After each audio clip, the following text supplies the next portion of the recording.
AI is writing code, AI is debugging faster. Everywhere AI, AI, AI. So क्या software industry is dead? I there are no IT jobs in India? क्या हम ये समझ लें? So let's talk about it. Hello guys, कैसे हो आप सब लोग? Myself Saurabh.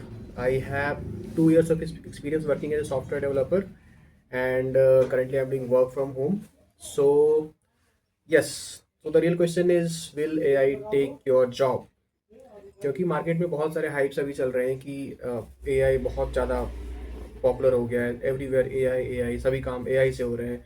एआई हमारी जॉब ले लेगा. फ्रेशर्स और कॉलेज स्टूडेंट्स तो बहुत डरे हुए हैं. So let's talk about it कि really it is going to be the case. So इस वीडियो में हम बात करेंगे इस टॉपिक के बारे में. Let's go. क्या सच में ये पॉसिबल है? But the reality is different. So इस वीडियो में हम इस बात करेंगे. So as per my knowledge and my industry experience, मैंने मतलब क्या सीखा कि भाई आखिर एआई का यूज कहाँ पे हो रहा है और क्या सारे काम से एआई कर सकता है, सब कुछ वही कर सकता है. इंजीनियर्स की रिक्वायरमेंट ही नहीं है अब. सो द थिंग इज़ कि एआई कोड लिख सकता है, एआई डिबग भी कर सकता है, एआई आपके किसी टास्क में डेफिनेटली हेल्प कर सकता है. But the main thing is कि क्या वो क्लाइंट से खुद बात कर सकता है, खुद रिक्वायरमेंट समझ सकता है और उसके साथ डील कर सकता है? क्या वो प्रोजेक्ट मैनेजर के साथ, क्यूए इंजीनियर के साथ, डिज़ाइन टीम के साथ खुद कनेक्ट करके रिक्वायरमेंट समझ के उसको खुद से कर सकता है? The answer is no. It is not possible. हमारे बहुत सारे लाइक बिजनेस रिक्वायरमेंट्स होते हैं, एंड टू एंड कॉल्स होते हैं, लास्ट मिनट में कुछ फीचर में चेंजेस होते हैं, कुछ बग्स आ जाते हैं, तो हम like in the night even 2 AM we need to fix those bugs. क्या एआई सब कुछ खुद से कर सकता है? तो आंसर इज नो. एंड इस तरह की और बहुत सारी चीज़ें हैं. लाइक हम जो भी टास्क एआई से करवाते हैं वो उसके पीछे कोई ना कोई अवेलेबल होता है उसको इंस्ट्रक्ट करने के लिए, उसको गाइड करने के लिए. लाइक अगर वो कहीं पे कुछ मिस्टेक्स कर रहा है, कौन सा कोड हमें फाइनलाइज करके एक्सेप्ट करना है, कौन हमें नहीं करना है. सो यहाँ पे एक इंजीनियर की रिक्वायरमेंट बहुत ज़्यादा हो जाती है, उसका नॉलेज बहुत मतलब वास्ट हो जाता है as compare to AI. AI हमारे एक छोटे टास्क को करने में हेल्प कर सकता है, लेकिन इंजीनियर्स हर छोटे से बड़े टास्क के लिए अपने आप को इन्वॉल्व कर सकता है उस चीज़ में. अगर एआई हमें कोड लिख के दे रहा है, अगर उसने कुछ गलत दे दिया तो हु विल डिसाइड कि कोड सही है गलत, क्या ये आगे हमें प्रोसीड करना चाहिए या फिर हमें इसको रिजेक्ट कर देना चाहिए? Yes, we are the one. And apart from this कि हम ये बात करेंगे कि अगर वो हमें कोड लिख के दे दिया but that is not optimize, even the functionalities are working but the code is not optimize. So in that case हम क्या करेंगे?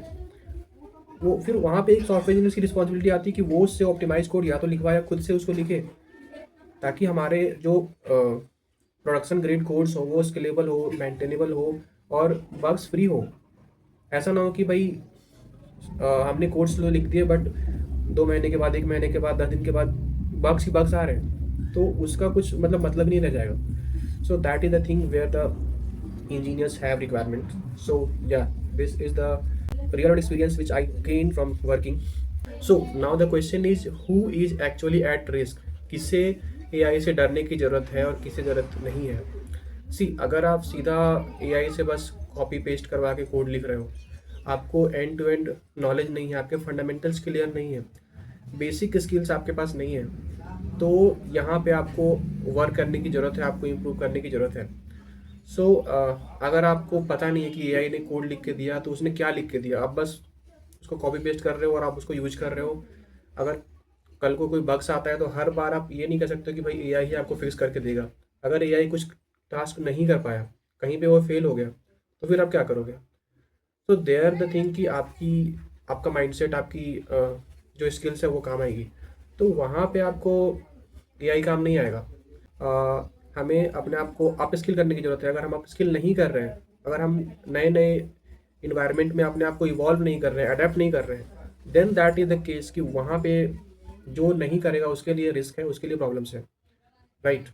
सो इन बातों का हमें ध्यान रखना पड़ेगा. So what will be my advice for students, college students and freshers जो अभी न्यू टू इंडस्ट्री हैं, जो अभी आ रहे हैं, जो इंडस्ट्री को ज्वाइन करने वाले हैं या ज्वाइन कर चुके हैं. सो उनके लिए मेरा एडवाइस ये रहेगा कि अपने आप को आप स्किल करते रहो. आप कम से कम हाफ एन आवर या 1 आवर डेली आपको टाइम निकालना है अपने लिए, अपने स्किल को डेवलप करने के लिए. आप डीएसए सीखो, आप सिस्टम डिज़ाइन भी पढ़ो, और उस पर भी कुछ इम्प्लीमेंटेशन करो ताकि आपका वो कमांड भी बेटर हो। अगर आप कम से कम एक दूसरा का एक्सपीरियंस है, क्योंकि अभी if you are targeting any product based companies and better startups, तो वहाँ पे आपको DSA एंड सिस्टम डिजाइंस तो भर भर के पूछे जा रहे हैं। तो you need to be on that part, right? And the again so अगर आपके बेसिक्स क्लियर हैं, आपको एंड टू एंड रिक्वायरमेंट्स और बिजनेस फ्लो, आर्किटेक्चर, एवरीथिंग पता है, तो you should not be in that case कि AI is scaring you, right? So these are the things आपको ध्यान में रखने पड़ेंगे, और मेरा यही एडवाइस होगा कि आप इस पर फोकस करो, अपने स्किल्स को बेटर करो।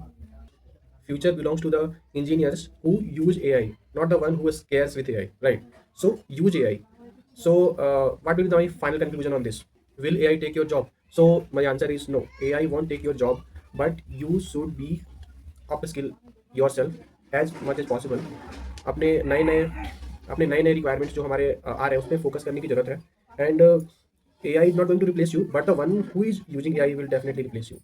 So be confident and be yourself with the AI era. अगर आप अपने आप को इम्प्रूव कर रहे हैं, अपने आप को पॉलिश कर रहे हैं, तो nothing is going to beat you, even the AI is just your servant, right? So think in that perspective. Don't scare with AI, but be with AI, learn AI, upskill yourself, and be with the market trend. Thank you. That's it. अगर आपको ये video पसंद आया हो तो आप इस video को लाइक, शेयर एंड सब्सक्राइब जरूर करें।